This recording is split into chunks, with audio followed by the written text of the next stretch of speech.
खुलुमबाय स्टुडिअ दं आङो राकेश रामसियारि। बे समाव दुलाराय बर' फरायसा आफादनि 52थि बोसोरसालिया जुथुमानि जे गेवलां मेल हाबाफारि, बे हाबाफारियाव हादरनि नखर मन्त्रि अमित शाह बिथाङा बाहागो लागोन। बे 16 मार्च खालि हादरनि नखर मन्त्रि अमित शाह बाहागो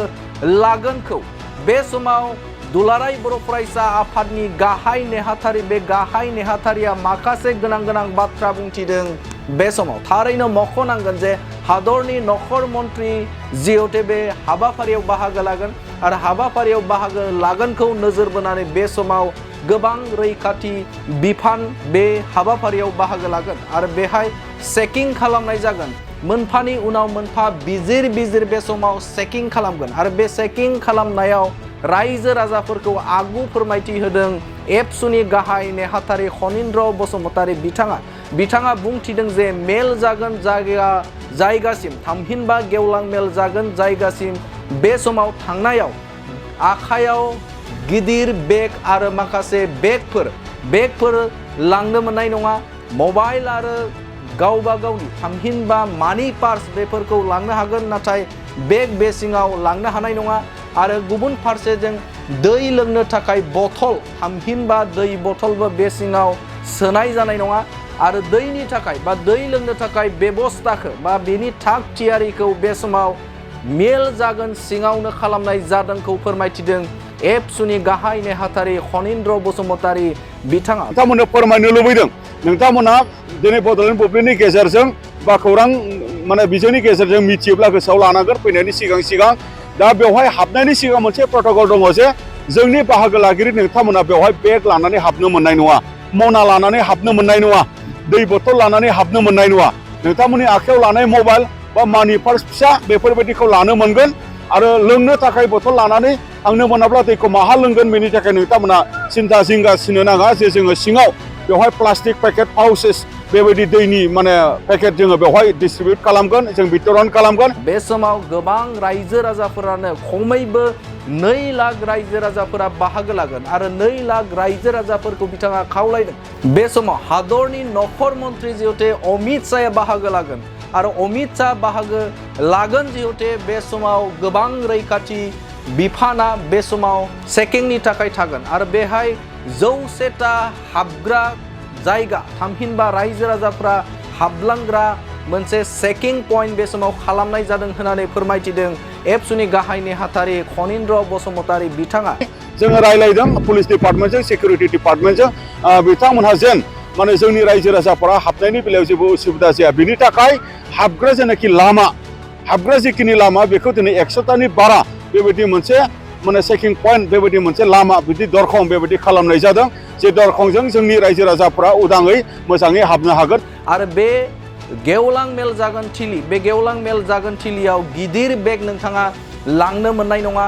आरो बेनि अनगायैबो लोंग्रा दै, जाय बिथांमोना लोंग्रा दै बेवहाय लाबोदों थामहिनबा जाग्रा मुवाफोर जुदि नों लाबोदोंबा बे समाव बे गेवलां मेल जागोन थिलियाव नोंथाङा लांनो हानाय नङा। मानि पार्स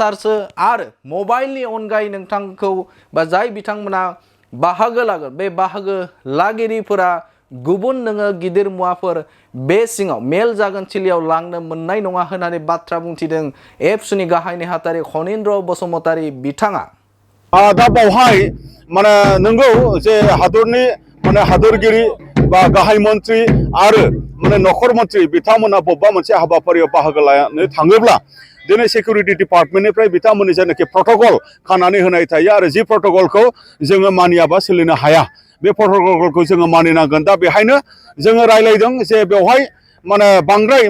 टाइट बा बांद्राय बेवहाय स्ट्रिक्ट प्रट'कल बा बांद्राय स्ट्रिक्ट मा होनदों सिकिउरिटि बे बा चेकिं बेबायदिनि गेजेरजों बे जुथुमाया जायोब्ला बेवहाय बाहागो लानायनि अनजिमाया खम जागोन बेखौ जोङो मोनदाङो। बेनि थाखायनो जोङो रायलायदों पुलिस डिपार्टमेन्टजों सिकिउरिटि डिपार्टमेन्टजों बिथांमोनहा जेन जोंनि रायजो राजाफोरा हाबनायनि बेलायाव जेबो उसुबिदा जाया बिनि थाखाय हाबग्रा जेनाखि लामा,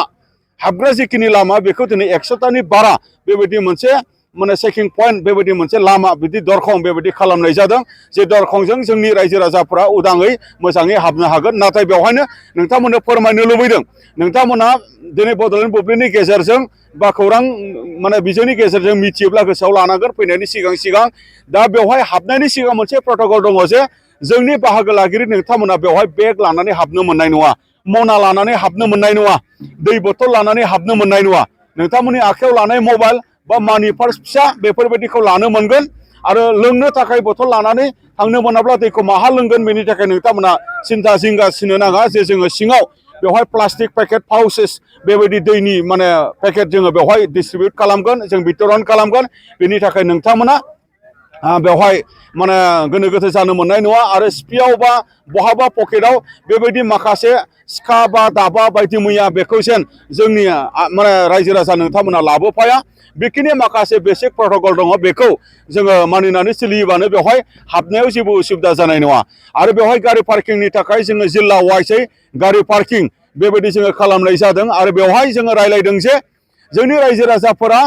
माने बांद्राय गोजाननिफ्राय थाबायनांनाय जेन जाया बेनि थाखाय जोङो बिनि बेबस्थाफोरखौ जोङो माने मोजाङै थि खालामनानै जोङो दोननो नागिरदों दा बिनि थाखाय जोंनि भलन्टियारफ्रा मदद खालामगोन बेनि थाखाय सिकिउरिटि डिपार्टमेन्टनिफ्राय मदद खालामगोन आरो जोंनि जिल्ला एबसुफोरनिफ्राय जिथु हांख्रायनानै लाबोदों रायजो राजाफोरखौ बिथांमोनाबो मदद खालामगोन बे गभर्नमेन्टनि जिखिनि एसएमनि जिखिनि प्रट'कल बेखौ लानानै नोंथांमोना बेखौ जेबो जिंगासिनो नाङा नोंथांमोनखौ जोङो जेबो उसुबिदा जाया हुसियायै जोङो नोंथांमोनखौ जोङो सोनायनि थाखाय जों बेबायदि मोनसे बेबस्थाखौ जोङो खालामदों आरो जोंनि सेनियर माखासे दैदेनगिरि बिथांमोनखौबो जोङो जोंनि माखासे इनभाइटेड भिभिआइपि माखासे आलासि बिथांमोन बा भिआइपि माखासे आलासि बिथांमोनखौबो जोङो जेंना गैयाजासे मोजाङै माने फैनानै हाबनो मोननायनि बा जिरायनो मोननायनि बेबस्थाखौ जों लाहार फाहार खालामखादों बेखायनो आङो गासैखौबो माने बाहागो लाफैनो थाखाय आं गुरै खावलायबाय गोजोन्थों